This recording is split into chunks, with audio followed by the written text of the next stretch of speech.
मैं हुसैन रिजवी और speed news में अब वक्त है आज के शब्द बाण का। कोलकाता में लेडी डॉक्टर के साथ हैवानियत के बाद हत्या के मामले की हकीकत का पता लगाने के लिए आज सीबीआई गिरफ्तार आरोपी संजय राय का पॉलीग्राफी टेस्ट करवाएगी, क्योंकि संजय राय से अब तक की पूछताछ में बहुत कुछ पता नहीं लगा। वो सीबीआई को लगातार गुमराह करने की कोशिश कर रहा है।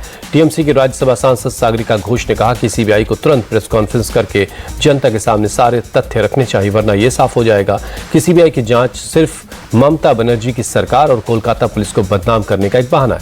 बीजेपी की साजिश का हिस्सा है और टीएमसी इस साजिश को कामयाब नहीं होने देगी। सीबीआई ने किसी संदिग्ध को क्यों तलब नहीं किया? आखिर सीबीआई सोशल मीडिया पर फैलाई जा रही झूठी बातों और अफवाहों को क्यों नहीं रोक रही? सीबीआई आरजी कर केस में क्या कर रही है? हम सीबीआई को ये मामला दबाने नहीं देंगे। हम सीबीआई को हाथ पर हाथ रखकर बैठने नहीं देंगे। सीबीआई को चाहिए वो फौरन प्रेस कॉन्फ्रेंस करके जनता को बताए कि वो इस मामले में क्या कर रही है। सीबीआई ने अब तक इस मामले में कोई कदम नहीं उठाया है। इस मामले के आरोपी को कोलकाता पुलिस ने 24 घंटे के भीतर गिरफ्तार कर लिया था, लेकिन 5 दिन के बाद भी सीबीआई ने पूछताछ के लिए एक भी संदिग्ध को समन नहीं किया है। आखिर सीबीआई ने इस मामले में खामोशी क्यों अख्तियार कर रखी है? तृणमूल कांग्रेस के नेता कुणाल घोष ने दावा किया कि उन्होंने इस केस से जुड़े कुछ अहम दस्तावेज सीबीआई को सौंपे हैं। हालांकि कुणाल घोष ने यह बताने से इनकार किया कि डॉक्टर्स ये डॉक्यूमेंट्स देने खुद क्यों नहीं आए और इन दस्तावेजों में ऐसा क्या है। इस मामले में कुशेंदु शेखर राय और शांतु सेन जैसे तृणमूल कांग्रेस के नेताओं ने कोलकाता पुलिस के रोल पर सवाल उठाया। इस पर कुणाल घोष ने कहा कि सबके जज्बात हैं और सब अपनी तरह से उसे जाहिर करते हैं। इसमें कुछ भी गलत नहीं, क्योंकि सभी लोग इंसाफ चाहते हैं। मैं पोस्टमैन जैसा था। आज मैं अपने काम से सीबीआई में आया था और थोड़ा जूनियर डॉक्टर्स कुछ डॉक्यूमेंट्स हमको दिए थे सीबीआई को देने के लिए, क्योंकि अभी सीबीआई का इन्वेस्टिगेशन चल रहा है। मैंने उसको हैंडओवर कर दिया। और आपको ये भी याद करना पड़ेगा, ये not only this case, in 2001 also the similar one case, allegation was murder but police told suicide, but there was much more development regarding that also. So you should consider that. Today I have just handed over some materials given by the junior doctors to CBI. I don't want to make any comment. आप ये बताइए, TMC के जो तमाम leaders हैं वो दो फाड़ में नजर आ रहे हैं। आप कहते हैं कि आपका कमांडर को सड़क पे आना चाहिए, सुखेंदु जी कहते हैं कि कोलकाता पुलिस सही तरीके से काम नहीं कर रही है। ये नौबत क्यों आ रही है?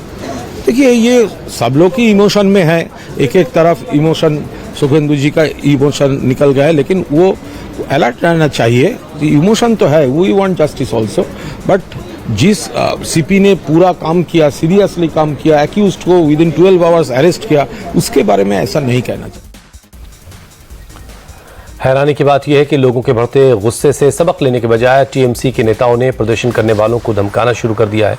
बांकुरा से टीएमसी सांसद अरूप चक्रवर्ती ने कहा कि डॉक्टर प्रदर्शन बंद करके मरीजों का इलाज करें, वरना आम लोगों का गुस्सा भड़क सकता है। एक बार लोग भड़के तो डॉक्टर्स को कौन बचाएगा। बांकुरा से एमपी अरूप चक्रवर्ती ने कहा कि डॉक्टर मरीजों का इलाज नहीं करते, जिससे कई मरीजों की मौत हो जाती है।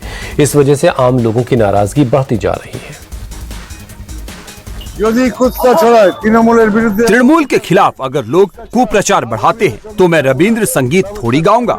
डॉक्टरों से अनुरोध किया है कि दया करके आप लोग इलाज कीजिए। माँ बाप ने बड़ी मशक्कत से, बड़े कष्ट से आपको डॉक्टर बनाने भेजा है। आप लोग रोगी की सेवा करिए, अपने कर्तव्य को निभाइए, किसी विवाद में मत पड़िए। अगर मरीज अस्पताल में मरेगा तो जनता में गुस्सा भड़केगा। अगर डॉक्टर आंदोलन करेंगे, मरीज की सेवा करने के बजाय घर चले जाएंगे। अगर बॉयफ्रेंड के साथ घूमने चले जाएंगे तो इलाज में खलल पड़ेगा ही। अगर मरीज बिना इलाज के हॉस्पिटल में मर जाएगा तो गांव के लोग छोड़ेंगे थोड़ी। बहुत दिन से कह रहा हूँ, काम करिए, क्योंकि इस सरकार में काम करना ही होगा। बंगाल असेंबली में नेता विपक्ष शुवेंदु अधिकारी ने कहा, ममता सरकार तो अब ये खुलकर मान रही कि महिलाओं का रात में काम करना खतरनाक है, उनकी सिक्योरिटी इंश्योर नहीं की जा सकती। शुवेंदु ने कहा कि ममता सरकार के चापलूस अधिकारी ही उनकी नैया डुबो रहे। जहां पूरे देश में महिलाओं का मान बढ़ रहा है, वहीं बंगाल उनके लिए सेफ नहीं है। राज्य सरकार एडवाइजारी दिए ये कितनी शर्म की बात है कि राज्य सरकार नोटिफिकेशन जारी कर कहती है कि रात के समय में महिलाओं की सुरक्षा नहीं है। आज जहां संसद और विधानसभा में महिलाओं के लिए सीट आरक्षित करने को लेकर बिल पास होते हैं, नारी सशक्तिकरण की बात कही जाती है, केंद्र और राज्यों की सरकारें महिलाओं को बढ़ावा देने की बात करती है, प्रधानमंत्री आवास योजना में महिलाओं के नाम पर एग्रीमेंट होते हैं, वहीं राज्य सरकार के चापलूस आलापन बंदोपाध्याय कहते हैं कि महिलाओं को रात में ड्यूटी करने की जरूरत नहीं। बंगाल की सबसे बड़ी विडंबना तो यही है कि राज्य में खुद सरकार कह रही है कि रात के समय महिलाओं की सुरक्षा नहीं है। नबन्ना में मुख्यमंत्री ने सफेद हाथी पाला हुआ है, 3 लाख तनख्वाह देती है। वो ये कह रहे हैं कि आगे वो ये भी कहेंगे कि महिलाएं दिन में भी घर से बाहर ना निकलें। सियासी खबरों का रुख करते हैं। चुनाव से पहले झारखंड के पूर्व मुख्यमंत्री चंपई सोरेन के पाला बदलने की चर्चा से माहौल गर्म है। चंपई सोरेन पिछले 2 दिनों से दिल्ली में है। पता ये लगा है कि चंपई सोरेन रांची से सीधे दिल्ली नहीं आए, पहले बाय रोड कोलकाता पहुंचे। कोलकाता में शुवेंदु अधिकारी से मुलाकात हुई, इसके बाद वो कोलकाता से दिल्ली पहुंचे। जब झारखंड में बीजेपी के अध्यक्ष बाबूलाल मरांडी से इसे लेकर पूछा गया तो उन्होंने सिर्फ इतना कहा कि चंपई सोरेन एक फाइटर है, लेकिन वो क्या करेंगे, कहां जाएंगे, इस पर बीजेपी में कोई चर्चा नहीं है। नहीं, मैं उस पर बता नहीं सकता हूं, क्योंकि ये तो उनका विषय है ना, उसमें बीजेपी को कोई लेना देना नहीं है। और मैं समझता हूं कि शायद ये ऐसे ही चल रहा है। जब आदमी तकलीफ में होता है और बोलता है तो फिर वो कहाँ जा सकते हैं, तो स्वाभाविक है लोगों को दिखने लगता है, तो इसलिए लोग चर्चा कर रहे हैं कि दिल्ली वो गए अपने बेटी से, शायद उनकी बेटी वहाँ रहती है, परिवार के लोगों से मिलने के लिए, या कहीं भी आदमी घूमने फिरने जाता है तो जाता ही यार। अब चर्चा तो चर्चाएं होती है, होते रहता है। बीजेपी के नेता अभी खुलकर कुछ नहीं बोल रहे, लेकिन एनडीए के सहयोगी दल हम के नेता और केंद्रीय मंत्री जीतन राम मांझी ने तो एनडीए के में चंपई सोरेन का स्वागत भी कर दिया है।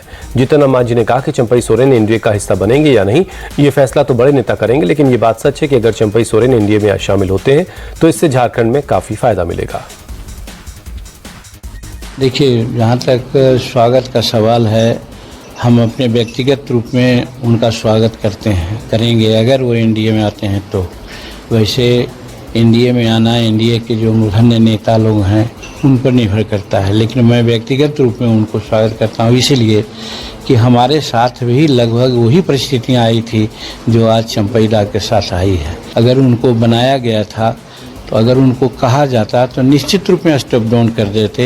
ये ज़बरदस्ती उनको इस्तीफा ले लेना या उनके प्रोग्राम को रद्द कर देना ये उचित नहीं था। हम समझते हैं कि अगर आएंगे हमारे एनडीए के लोग उनको साथ ले लेंगे तो मैं समझता हूँ कि झारखंड के पॉलिटिक्स में सक्रिय हम उनके साथ रहेंगे और उनके साथ रह करके वहाँ बहुत सीटों पर हम लोग वहाँ कब्जा कर लेंगे। झारखंड में कांग्रेस पार्टी हेमंत सोरेन की सरकार के अलायंस पार्टनर है, सरकार में शामिल है, इसलिए कांग्रेस के नेता इस मुद्दे पर संभल कर बोल रहे हैं। कांग्रेस के नेता और झारखंड सरकार में मंत्री बन्ना गुप्ता ने कहा कि ये मामला जेएमएम का अंदरूनी मामला है, इसमें उन्हें कुछ नहीं कहना, लेकिन हेमंत सोरेन जानते हैं कि सरकार के साथ साथ संगठन कैसे चलाना है। ये झारखंड मुक्ति मोर्चा का अंदरूनी मामला है, इस पे कोई इंडिया गठबंधन को कोई विशेष करके इसमें कोई भी पक्ष विपक्ष रखने की जरूरत नहीं है। हेमंत सोरेन जी अच्छे संगठनकर्ता भी हैं और अच्छे मुख्यमंत्री भी रहे हैं, गुरु जी के पुत्र हैं, इसलिए राजनीति की सभी बारीकियां समझते हैं, जानते हैं, और उनके अंदरूनी मामले हैं तो उस पर विशेष कुछ मुझे कहने की आवश्यकता नहीं है। चंपई सोरेन ने अपनी पोस्ट में झारखंड मुक्ति मोर्चा को लेकर तमाम बातें कहीं, कई मुद्दे उठाए, लेकिन झारखंड मुक्ति मोर्चा के नेता मनोज पांडे ने कहा कि ये वही चंपई सोरेन है जिन्हें पार्टी ने सम्मान दिया, मुख्यमंत्री बनाया। हेमंत सोरेन आज भी उनका सम्मान करते हैं, लेकिन वो विरोधियों के झांसे में आ गए और आगे जो कुछ करने वाले हैं उससे नुकसान सिर्फ उन्हीं का होगा, पार्टी का नहीं। देखिए, मुझे लगता है जो मुद्दे हैं वो आधारहीन है।